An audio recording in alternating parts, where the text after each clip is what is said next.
pessoal, estamos aqui para mais um episódio do nosso podcast Ciência na Rede. Hoje o nosso tema é da física à clínica, a luz como terapia de precisão e neurociências. E no episódio de hoje eu estou aqui com duas figuraças, dois cientistas amigos, né, que trabalham com neurociências e também trabalham com luz. Temos aqui o doutor Sérgio Gomes da Silva, né, que é pesquisador do Hospital do Câncer de Muriaé e também do Centro Universitário Uniredentor, AFIA, de Itaperuna. E temos aqui também o Dr. Fabrício dos Santos Cardoso, que também é pesquisador do Hospital de Bom Jesus de Itabapoana, do Hospital do Câncer de Muriaé e também pesquisador, professor do Centro Universitário Unigran Rio. E temos eu, professor Rodrigo Lopes Martins, que você já conhece, e nós estamos aqui para falar hoje um pouco, então, sobre fotobiomodulação, laser terapia, novos tratamentos, novas tecnologias na área de neurociências, doenças neurodegenerativas, né, do sistema nervoso central, que é um tema bastante relevante. E eu queria, então, dar as boas-vindas aos professores. Muito obrigado por estarem aqui nesse dia para falar com a gente. Eu botei aqui o cérebro que brilha, como a luz pode rejuvenescer o sistema nervoso. Então, por que eu convidei os professores aqui, os pesquisadores? Porque eles foram autores aí de alguns trabalhos que, inclusive, foram capa de revista, da revista Pesquisa da FAPESP, que mostrou, inclusive teve um artigo que saiu agora semana passada sobre isso, né, sobre fotobiomodulação transcraniana e a redução de crises epiléticas, e nós vamos falar sobre isso. Tá? Então, a primeira coisa, se você já pensou que uma luz pode mudar seu cérebro, então, bem-vindo, pessoal, vamos lá, olha, uma conversa tranquila, relaxada, mas eu queria falar sobre esses trabalhos. Vocês podem contar para mim um pouquinho, né, alguns deles eu tive o prazer de participar, né, mas eu queria que eles falassem um pouco sobre luz, Fabrício, Sérgio. Vocês podem escolher quem começa, não precisam brigar, né? Um de cada vez, Um de cada vez. Bom, primeiro, dar um salve às pessoas que estão nos acompanhando aqui nesse podcast. E segundo, Rodrigo, obrigado pela sua oportunidade de comunicar com o seu público, né? Sobre a luz, né? É um assunto muito interessante, porque no diagnóstico a gente aceita muito bem que a luz é capaz de fazer medidas biológicas e a gente traduzir aquilo em possíveis doenças ou até em um estado normal do cérebro, né? Mas quando a gente olha, né, a possibilidade da luz também ser tratamento, antigamente era visto aí como um certo, né, cuidado, será que isso pode acontecer? E foi a partir de um experimento com FNIS, no qual um comprimento de onda, né, de luz atravessa o cérebro e mede a a desoxihemoglobina, que surgiu a ideia de, bom, se a luz entrou no cérebro e não voltou, por isso que o equipamento mede isso, essa energia se transformou em alguma coisa lá dentro. Uhum. Né? Se a gente pegar Lavoisier, né, na natureza da matéria, né, nada se perde, nada se cria, tudo se transforma, e pegar isso para a primeira lei da termodinâmica, né, a energia ela não é destruída e nem construída, ela é transformada também. Isso dentro do cérebro vai se transformar em alguma coisa. Foi aí que eu tive a sorte de te encontrar na minha vida, né, Rodrigo? E a gente debater sobre isso Sem declarações de amor, por favor. Sim. Debater sobre isso num programa de pós. Vou declarar também, hein? Não, declara, pastor Fabrício vai declarar para a gente. Não, calma, Fabrício, você já vai ficar frio. E aí que a gente debateu sobre isso, essa possibilidade da luz gerar algum tipo de resposta biológica dentro do cérebro. Já existiam alguns experimentos, na época, um grupo americano já estava fortemente relacionado a isso, mas a partir dali a gente teve um interesse muito grande em começar a estudar os efeitos neurobiológicos da luz, né? Muito bem, Fabrício. Bom, vamos começar. O que você manda para a gente começar? Porque o primeiro trabalho foi seu, né? Foi da sua tese de doutorado, lá com os ratinhos. Conta lá, o que você achou nesse trabalho, naquele primeiro que a gente fez lá de reserva, né? Reserva neural. Sim, sim. Fala um pouco para a gente sobre isso aí. Bom, primeiramente, obrigado, Rodrigo, né? Fico muito honrado de estar aqui hoje, né? Bate-papo contigo, com o Sérgio. Né? É muito legal, né? A gente ficamos 5 anos, né? Estudando, né? Com muita gana, né? Essa história, né? De laser e cérebro envelhecido. Né? E tudo começou, né? Com essa amizade entre vocês, né? Só que tinha que ter um aluno, né? Aí esse aluno, ó, fico muito feliz que foi eu, né? E na época nós tínhamos no biotério, né, Sérgio? Tinham alguns animais e a gente, poxa, vamos continuar trabalhando com envelhecimento, né? E nós conversávamos porque tava uma galera estudando muito sobre exercício físico e o meu mestrado na época tinha sido sobre exercício, né? Os efeitos terapêuticos do exercício no cérebro idoso e precisávamos fazer algo diferente, né? E aí foi quando fizemos todo esse movimento e resolvemos irradiar a cabeça dos ratos, né? E o mais legal de tudo foi assim que eu confesso que eu não fiquei feliz de abrir mão do exercício, porque eu sou professor de educação física, né? Mas topei o desafio, né? E lembro de ir ao biotério para irradiar os ratos, foram 58 dias consecutivos, né? E durante 2 anos, né, fizemos 6 baterias, né? E aí o mais legal de tudo, eu ia com esse pensamento, onde eu tô com a cabeça, que essa luz vai mudar as coisas no cérebro do rato. Né? Só que depois que nós fizemos a primeira bateria de ratos, nós vimos o seguinte, o laser melhora a memória. Quando nós fizemos a estatística, aquilo ali, a gente ficou tão feliz, porque foi um negócio assim que, de fato, para quem faz a primeira vez, é difícil de acreditar. Você lê o artigo que, nossa, modulou isso, modulou aquilo. Mas quando é a gente, é difícil, né? De acreditar. Eu devo confessar que primeira vez que eu fui trabalhar com luz, né, foi em 1999. E aí eu fui para um instituto onde só tinham físicos e engenheiros. Eu era o primeiro biólogo que eu precisava ajudar os físicos e engenheiros que trabalhavam com lasers, especialmente eram lasers na época só, o LED ainda não tinha chegado com tanta força. E eu olhei para aquilo assim, eu falei assim, até parece que essa luzinha vai mudar alguma coisa, né? Então foi a mesma coisa depois de você, acho que algum tempo depois, 15, 16 anos depois, mas no primeiro experimento que eu fiz também, com o modelo experimental de inflamação, e a gente viu, eu até fiz questão de usar um modelo clássico de estudo de processo inflamatório, e no primeiro experimento que eu fiz, pumba, deu. Eu falei assim, não é possível, né? Minha barba cresceu, eu fiquei lá, tive que botar as barbas de molho, porque a tal da luzinha, ela inibiu migração celular, ela inibiu edema, inibiu inflamação de maneira geral, e aí depois disso eu nunca mais parei de estudar fotobiomodulação. Então agora eu estou fazendo 26 anos, né, trabalhando com isso e cada vez me surpreendo mais. E o seu trabalho, o trabalho seu do Sérgio, né, que eu só participei com a parte da luz ali, ajudando um pouquinho a orientar, dar uma direção, e depois vocês tocaram aquilo lá e foi impressionante, os resultados são fantásticos, né? Esse da memória foi o primeiro, mas acho que tem muitos outros resultados aí que são surpreendentes, né? Eu acho que nós botamos fé de verdade nesse experimento foi quando nós fizemos a estatística. Aí a gente no laboratório, né, fazendo a estatística, tava eu e Sérgio no dia, lembro isso como se fosse ontem. Nessa época o professor Sérgio ainda era lá também do grupo do Instituto do Cérebro, no Albert Einstein, né? Sim.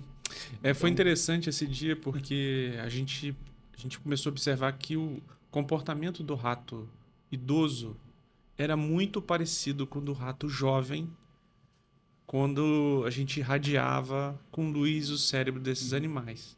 Então, por isso essa ideia de a luz rejuvenesce o cérebro. Nossa. E aí a gente teve que filmar, Rodrigo, todos os experimentos. Porque como que a gente ia as pessoas iam acreditar na gente? Assim. Como estava o comportamento do rato antes, para depois, quando a gente começou a irradiar. Então, todos os experimentos, o esquiva inibitório a gente filmou, o campo aberto nós filmamos, todos esses experimentos foram filmados. São modelos clássicos, né? Clássicos da literatura para poder...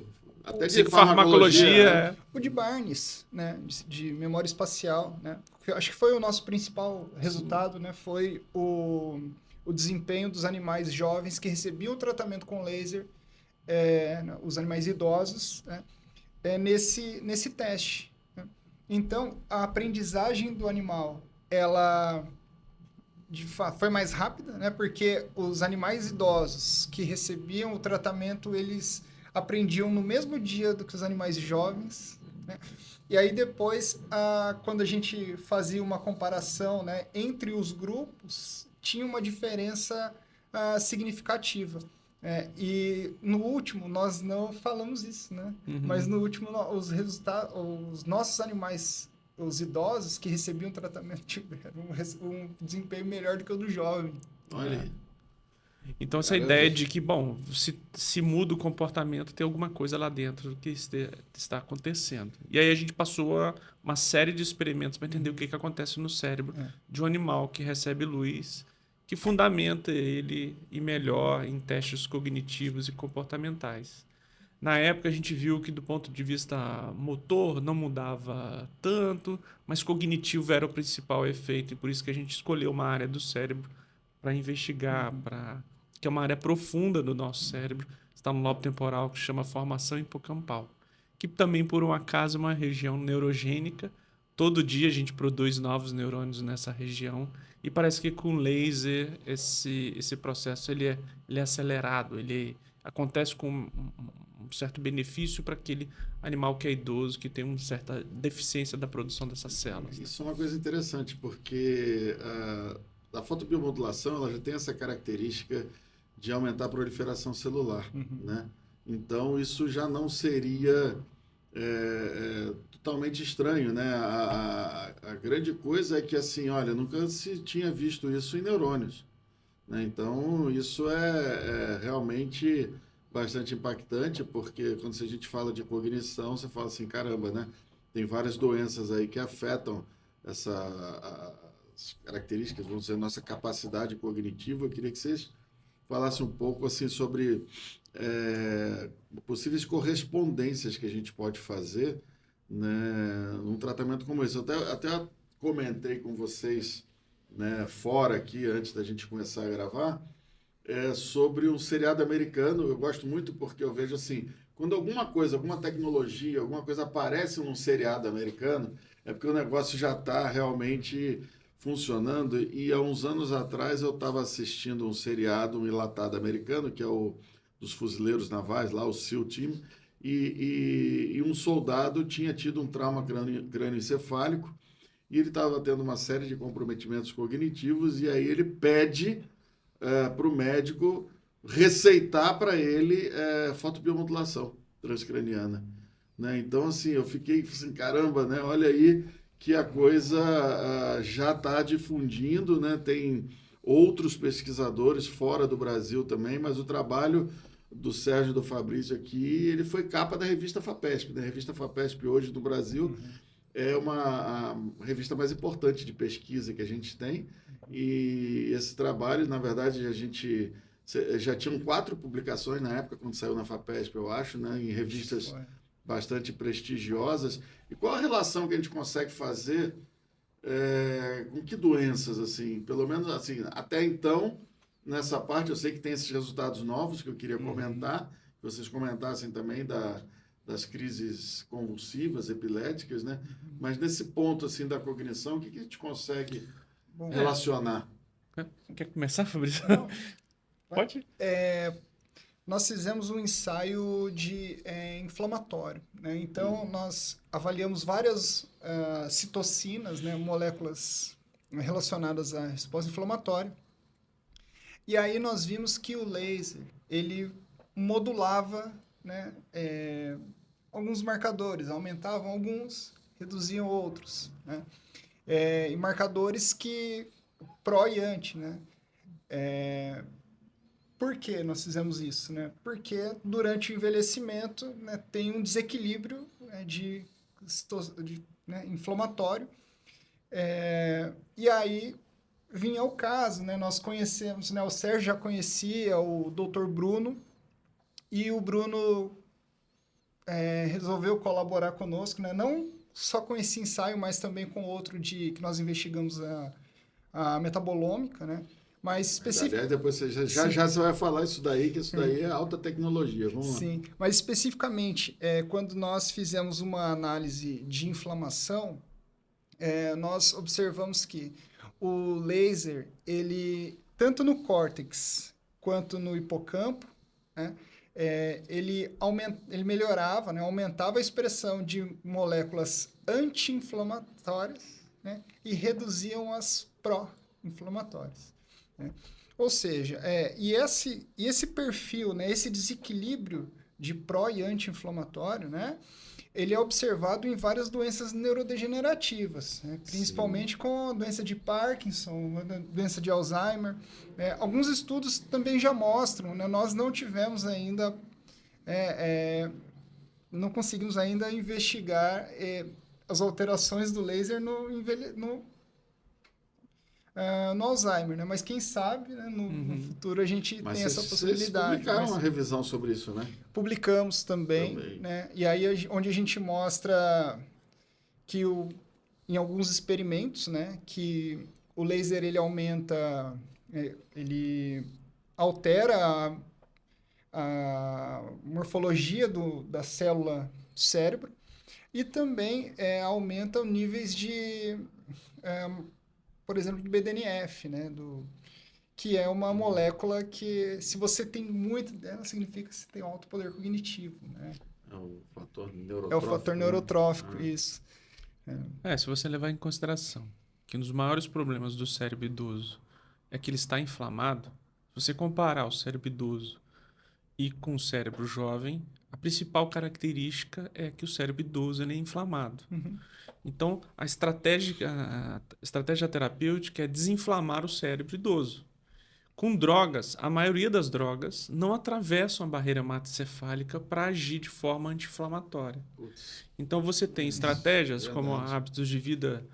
Praticar exercício é uma atividade anti-inflamatória para o cérebro. Então, por isso que quem pratica atividade física, o idoso que é ativo, ele tem um domínio cognitivo mais preservado do que aquele idoso sedentário. Então, se mover, desinflama, melhor comportamento cognitivo. No caso da luz, foi a mesma coisa. Ao irradiar esses animais, a gente percebeu que eles tinham um certo benefício cognitivo e fomos ver do ponto de vista inflamatório. E ali estava uma das chaves. Se a gente diminui a inflamação cerebral do cérebro do idoso, né? O que acontece? Ele começa a melhorar do ponto de vista cognitivo. Uhum. Só que com a luz, isso ultrapassou. Então, tem outras coisas que aconteciam que não eram só desinflamar. Uhum. E aí que entra na história. Outras vias de sinalização intracelulares que promoviam, né, a melhor comunicação de uma célula com a outra.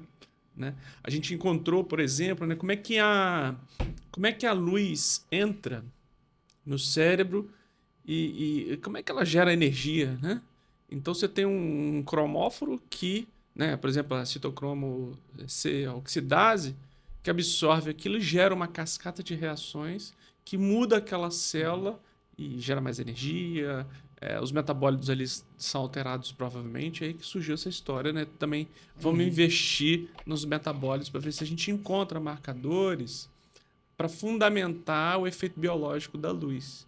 Então toda a história, né? Já existia uma evidência que a luz mudava o comportamento de idosos, pessoas, seres humanos. Tá, então a gente quer estudar o que do ponto de vista neurobiológico que acontece ali dentro do cérebro. foi aí que a gente foi utilizar animais, modelos animais, né, modelos experimentais, para poder investigar isso daí.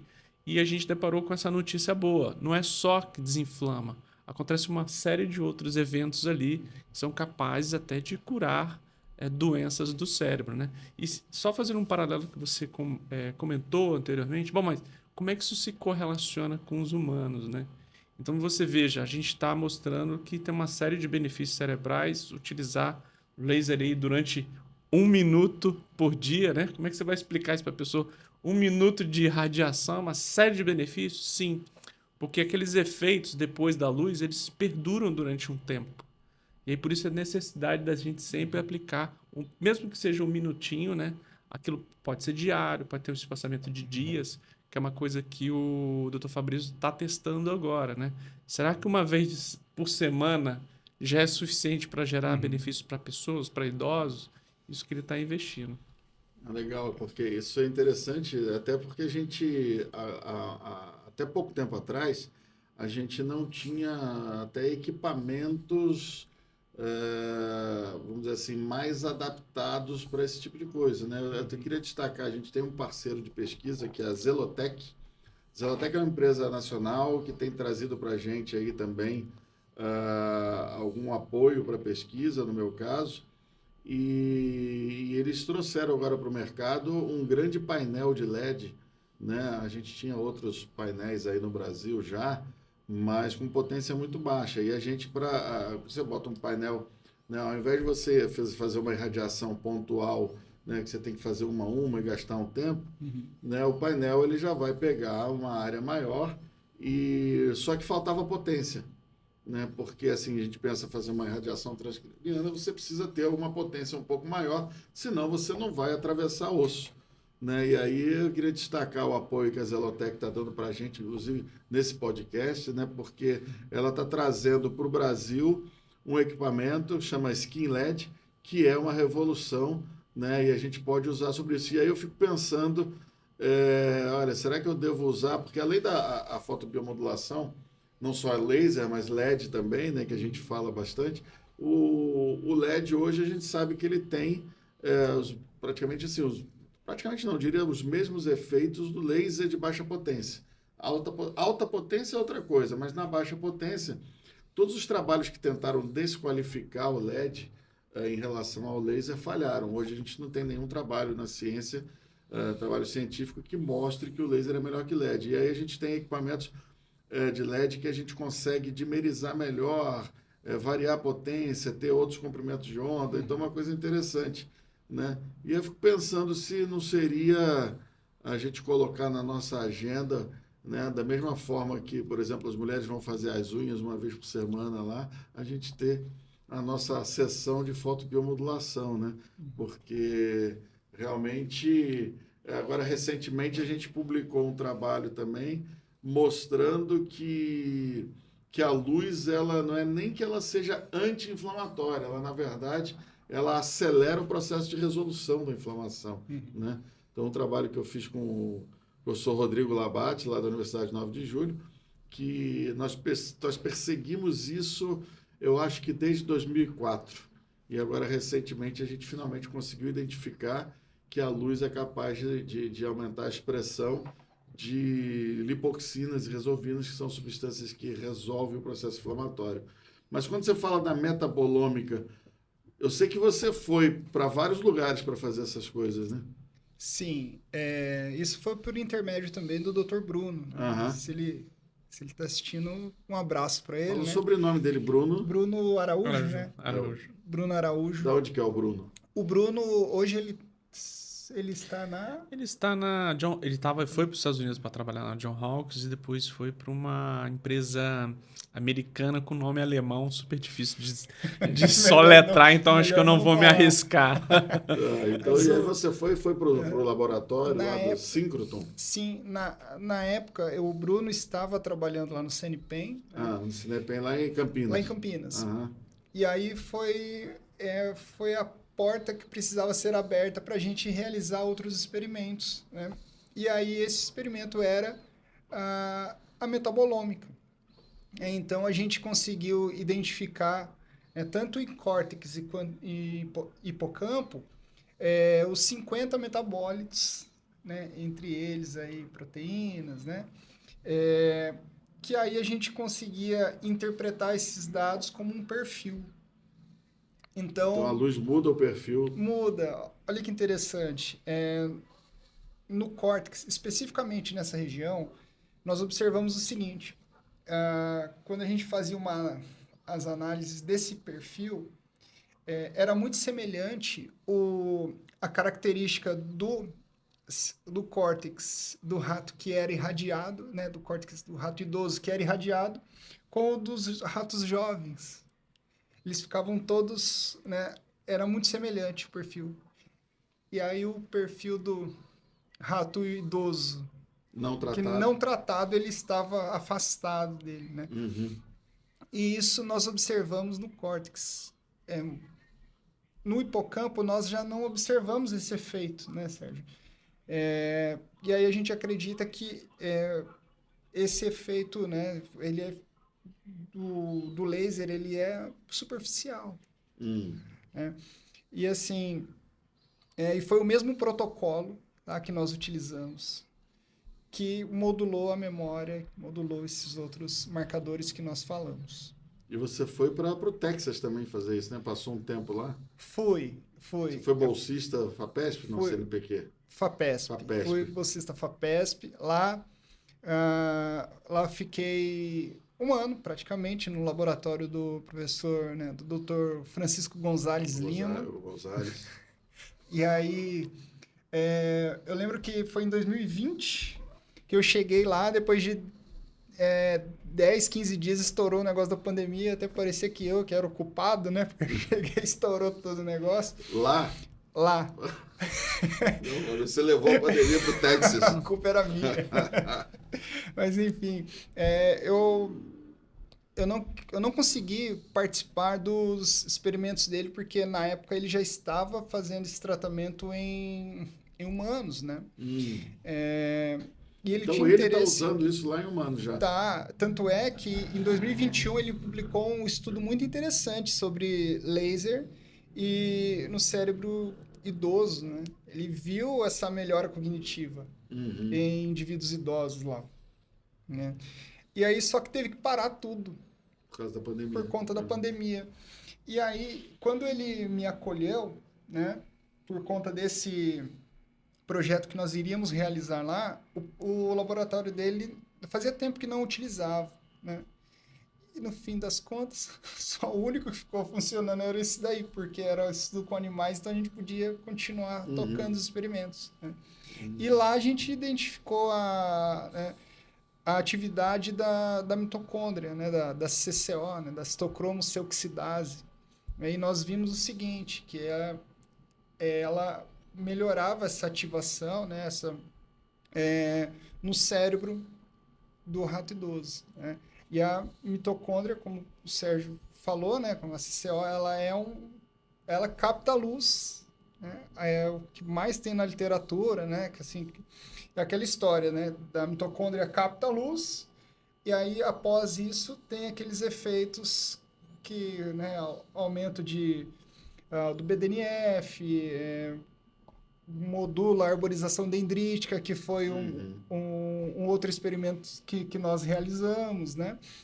Esse trabalho, inclusive, vamos fazer abrir aspas aqui, porque essa semana está saindo um trabalho novo nosso, do grupo aqui.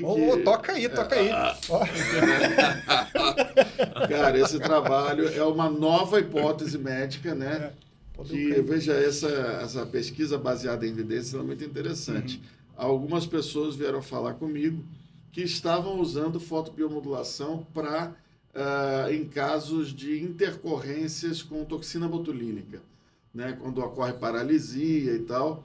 E aí começava a fazer LED direto e isso finalizava mais rapidamente o efeito da toxina botulínica, né?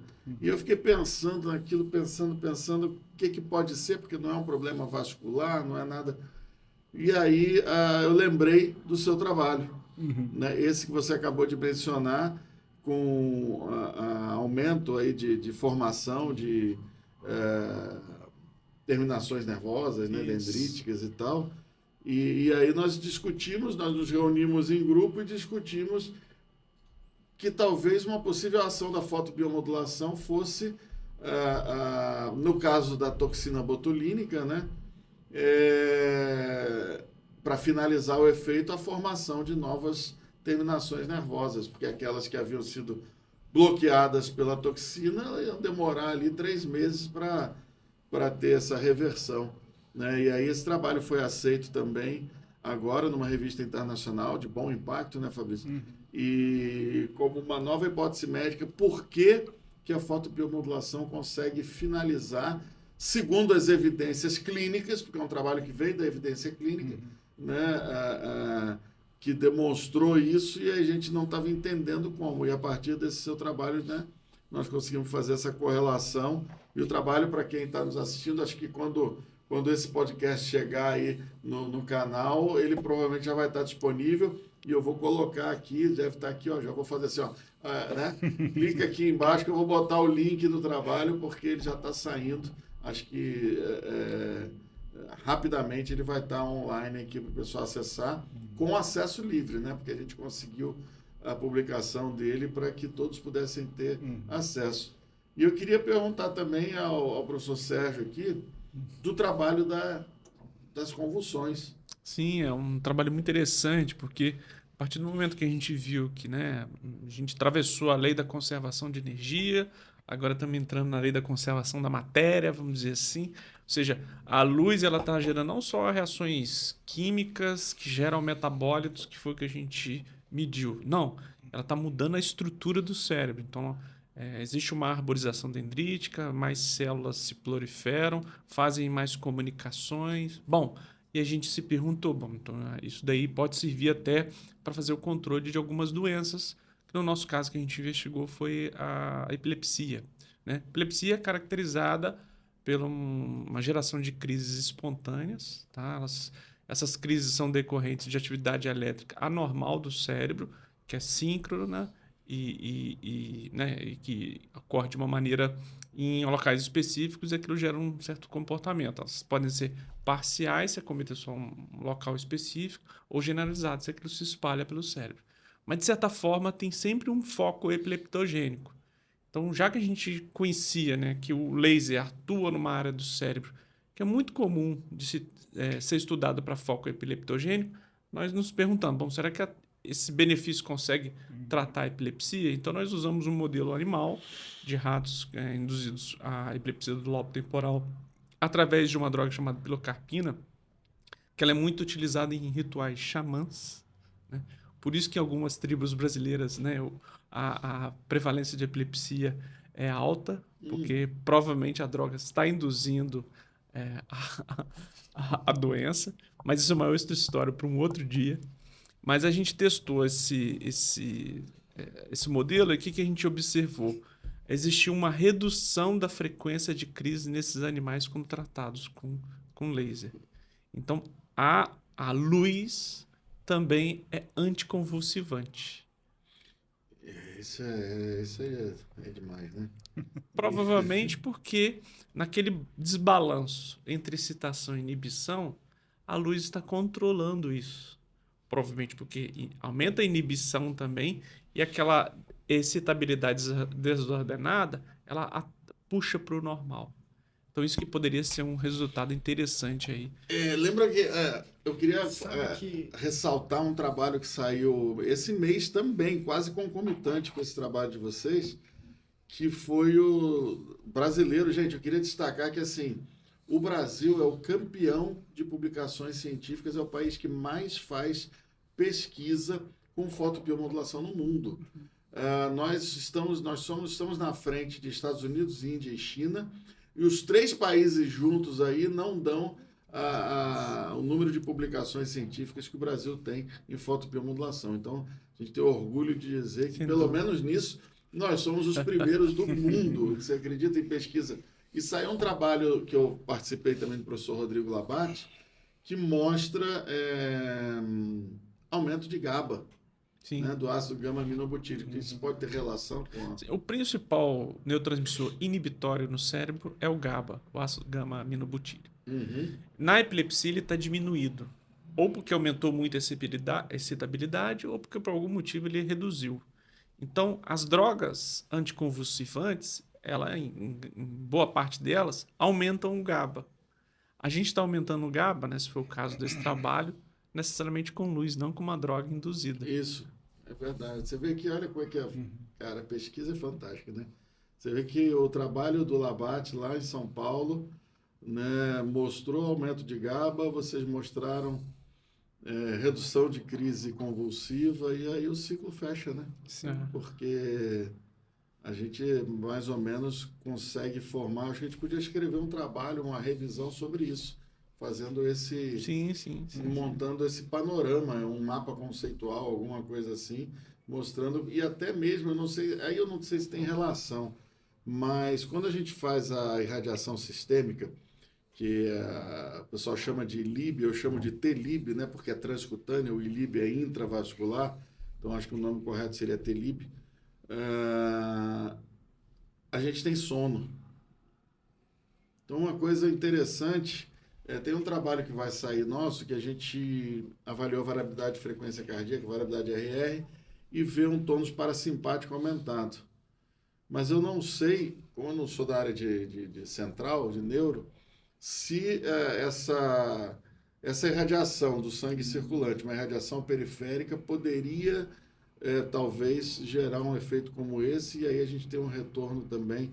Eu não sei, não me lembro direito um pouco sobre isso. Será que tem relação isso? A quantidade de glicose que está no seu sangue, o seu cérebro sabe. Mesmo que você não saiba quanto de glicose você tem. É assim para o pH do seu sangue, é assim para o dióxido de carbono, que é o CO2, é assim para o oxigênio. Então, certamente, aspectos relacionados à circulação sanguínea pode, de alguma forma, né, ser reconhecida pelo cérebro e gerar uma determinada resposta. Mas, de novo, como boa parte dos componentes sanguíneos não atravessam o cérebro, tem que se observar, Rodrigo, talvez, o que a luz está modificando, que seja lipossolúvel. Vou dar um exemplo aqui, o oxigênio é lipossolúvel. O óxido nítrico, a gente sabe que, na verdade, isso até é uma... Eu queria comentar, vou falar de novo aqui, eu vou gravar um programa só sobre isso, mas quando a gente faz a irradiação do sangue circulante, você tem um aumento da disponibilidade de óxido nítrico.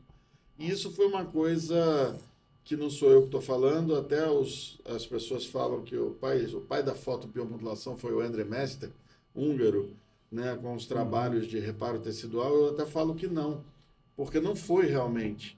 Na verdade, o pai da fotobiomodulação foi o Robert Furchgott. O Furchgott, ele publicou o primeiro trabalho mostrando o efeito da luz, efeito biológico desse tipo, em 1955, e os do Mester foram em 1969, por aí.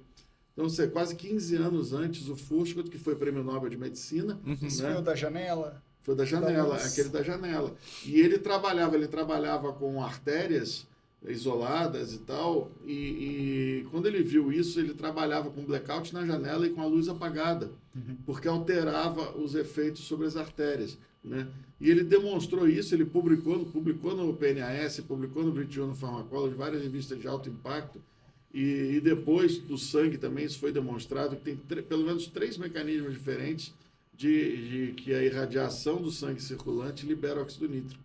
E o óxido nítrico passa facilmente a barreira hematoencefálica, né? Então, eu não sei se a gente consegue fechar esse arco aí, o NO no sistema nervoso central, se pode ser, mas é interessante porque quando as pessoas falam assim que não acreditam nisso, eu costumo dizer que acreditar é questão de fé, né? Ciência a gente prova. Então, eu aprendi isso com o professor Gilberto Denucci, exatamente essa frase que ele falou para mim e eu nunca mais esqueci, de que as provas estão aí desde 1955, né? Que a pessoa fala assim, eu não acredito nessa coisa de livros, mas foi um prêmio Nobel que mostrou isso, que a luz...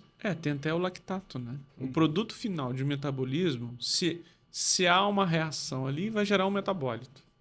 E aquilo Se for o lactato, por exemplo, tem as lançadeiras de lactato que jogam o lactato para dentro do cérebro e ele é utilizado como energia. O que a gente sabe hoje em dia, por exemplo, sobre o lactato, é que se você gera mais lactato na sua circulação sanguínea e ele entra no cérebro, ele gera mais vasos sanguíneos a partir de pré-existentes, que a gente chama de um processo chamado de angiogênese. Então, a angiogênese ela é fundamental, por exemplo, para em situações de acidente vascular, especialmente os isquêmicos. Então, assim, de certa forma, Rodrigo, tem muita coisa para a gente estudar aí do ponto de vista da luz e quem sabe a gente possa tocar essas pessoas que estão aqui nos acompanhando a fazerem o mesmo, né? Com certeza. Bom, vou retornar um pouco aqui. A gente teve outros trabalhos também, para a gente não estender muito, mas teve um trabalho da Neuroscience, modelos de envelhecimento, falou de STAT. Vamos passar isso aqui, isso é um pouco complicado, né? Talvez para o nosso podcast aqui. Né? Então, nós já falamos de estudos em humanos que melhoram a atenção, memória e humor. E quanto à relação, aí para a gente ir caminhando para o final do nosso podcast, só queria falar um pouco sobre neuroplasticidade, né? Tem relação da luz com a neuroplasticidade? Porque neuroplasticidade é um tema que a gente, né, justamente você falou de acidentes vasculares, isquêmicos principalmente, porque hemorrágico já fica mais complicado com a luz, porque pode vasodilatar, mas nos acidentes isquêmicos, em outros déficits aí neuronais, né, você acha que a luz poderia, então, diante de todos esses resultados, ela aumenta a neuroplasticidade? Sem dúvida, Sim. né? Sem dúvida é um processo que muda o cérebro, né? O cérebro que é irradiado, ele não é como era antes. Então você tem, não só do ponto de vista bioquímico, mas estrutural também é modificado. Olha que interessante, os nossos neurônios, eles comunicam com outros neurônios o tempo inteiro. Sim. E essa comunicação pode ser retirada, depois pode ser reconstruída. E o que a gente notou quando irradiava é que existia uma maior arborização dendrítica. O que significa isso? Esse neurônio estava comunicando com mais outros neurônios. E essa conectividade entre o neurônio com o outro poderia estar favorecendo aspectos relacionados à memória, a aprender. E tem muita gente falando, bom, Sérgio, se a luz muda o cérebro e faz ele aprender melhor, será que a gente poderia utilizar isso, por exemplo, numa sala de aula? Especialmente para aquelas pessoas que estão com uma certa dificuldade de aprender, né? Ou até mesmo usar no comprometimento cognitivo leve, que é muito comum quando a gente vai envelhecendo, a gente vai perdendo as nossas capacidades cognitivas. Não é do dia para a noite, mas ela vai gradativamente indo reduzindo, né? E a memória, que foi uma coisa que você falou, assim, é um dos problemas assim graves, mas sim, a gente perde a nossa característica, se a gente não, a nossa personalidade. Nós somos frutos daquilo que a gente aprendeu e memorizou e guardou. Então, aí entra de novo naquela ideia que eu tinha comentado no início, né? A lei da conservação da energia e a lei da conservação da matéria.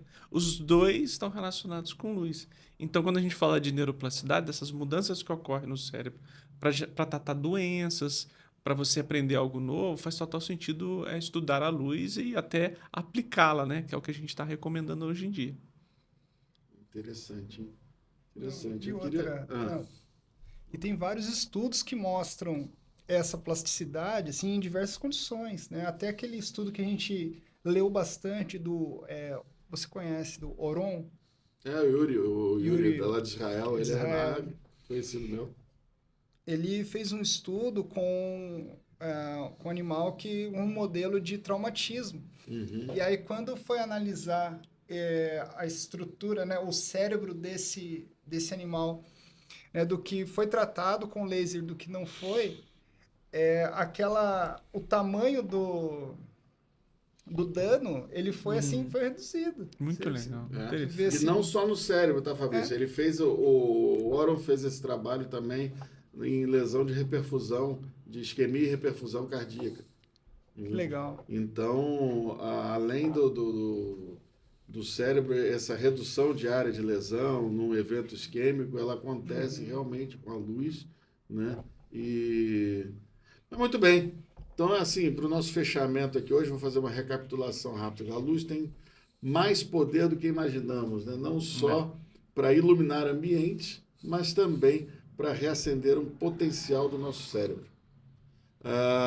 Eu queria que vocês compartilhem, né? Vocês que estão, né, escutando a gente aqui, entendessem que, sem trocadilhos, assim, acho que existe luz para o envelhecimento, para as doenças neurodegenerativas, e esses trabalhos aqui de pesquisa que são validados em publicações internacionais de alto impacto pela comunidade científica.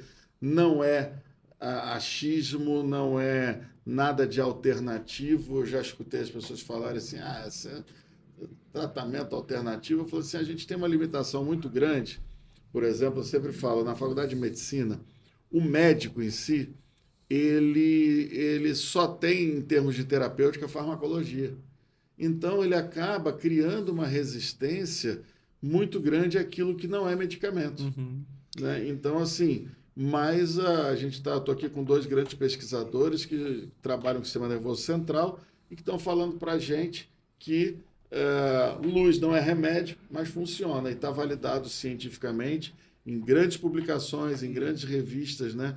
Foi exaltado pela FAPESP, né? Nossa maior fundação de amparo à pesquisa do país aqui, na melhor revista aí de divulgação científica do país, que é a revista da FAPESP, esses trabalhos. Então, existe, assim, uma grande credibilidade nos resultados aqui dos professores. E eu queria só agora, ou seja, para você que está envelhecendo ou para você que tem, às vezes, um familiar que está com uma doença neurodegenerativa, demência, Alzheimer, Parkinson, eu acho que existem grandes possibilidades de tratamentos com LED e laser, né? Ou LED ou laser, mas com fotobiomodulação. Então, o seu papel agora é cobrar do seu médico que ele se atualize, né? Para que ele venha, se precisar, a gente manda os artigos científicos para o seu médico. Pode me pedir aqui no canal que eu mando para vocês os artigos científicos. Você passa para o seu médico e fala assim, olha, a minha avó está com Parkinson, a minha avó está com Alzheimer. Será que a gente não pode tratar com fotobiomodulação? E aí aproveito para falar para o pessoal aqui, dos nossos amigos da Zelotec, que tem esse painel de LED aí incrível, né?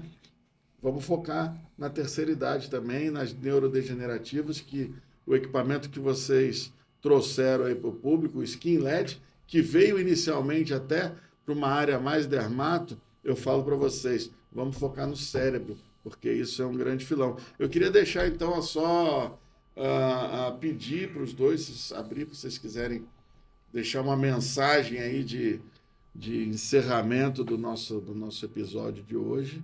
Por favor. Não, primeiro de tudo, Rodrigo, é te parabenizar por esse estímulo de levar a comunicação segura para as pessoas. Então, um salve para você, para as pessoas que estão nos acompanhando aí. Eu sei que muita gente comunica, mas falar um pouco de ciência, talvez a gente tenha se distanciado do público em geral, e hoje estar aqui falando para você, para mim é um prazer muito grande.